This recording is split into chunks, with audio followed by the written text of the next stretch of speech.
The 991 oil filler neck is made up of both a rubber hose and a plastic section. The hose can become brittle over time and in need of replacement. If you are removing the filler neck to access other components, always make sure to replace the O-ring.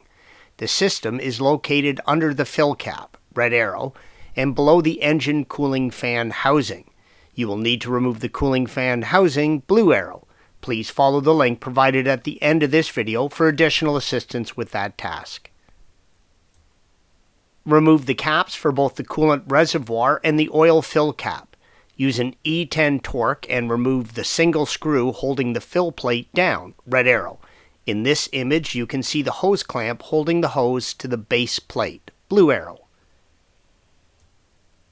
Use a proper set of hose clamp pliers and remove the clamp and then the hose from the base plate.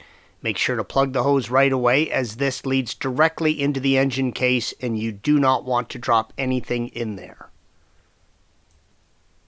If this is the first time doing this or you have large hands and forearms, I would highly recommend removing the taillights, the rear bumper cover, and the airbox. While not absolutely necessary, you should be able to remove all of these in under 45 minutes, and it will probably save you more time in the long run. You can now see where the rubber hose, red arrow, connects to the plastic pipe and where it connects to the engine, blue arrow.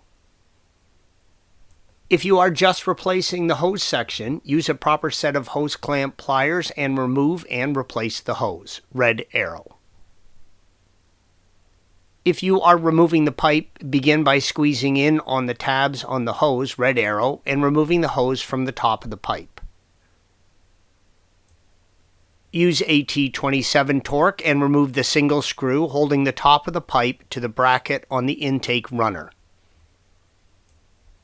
Use an E10 Torx and remove the two screws that connect the pipe to the engine case, red arrow, one hidden behind the pipe. It's a really tight fit in there, and this is when removing the other components really comes in handy. You can now wiggle and pull the pipe up and out from the engine. If you are reinstalling the pipe, make sure to replace the O-rings, red arrow.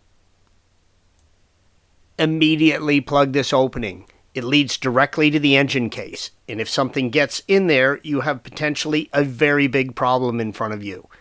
Installation is the reverse of removal. Always replace the O-ring if reinstalling the old neck and coat the O-ring with Porsche synthetic grease or equivalent and torque all fasteners to 13 Newton meters or 9.6 foot-pounds. Thanks for watching. Be sure to subscribe to our channel and check out another video in this series.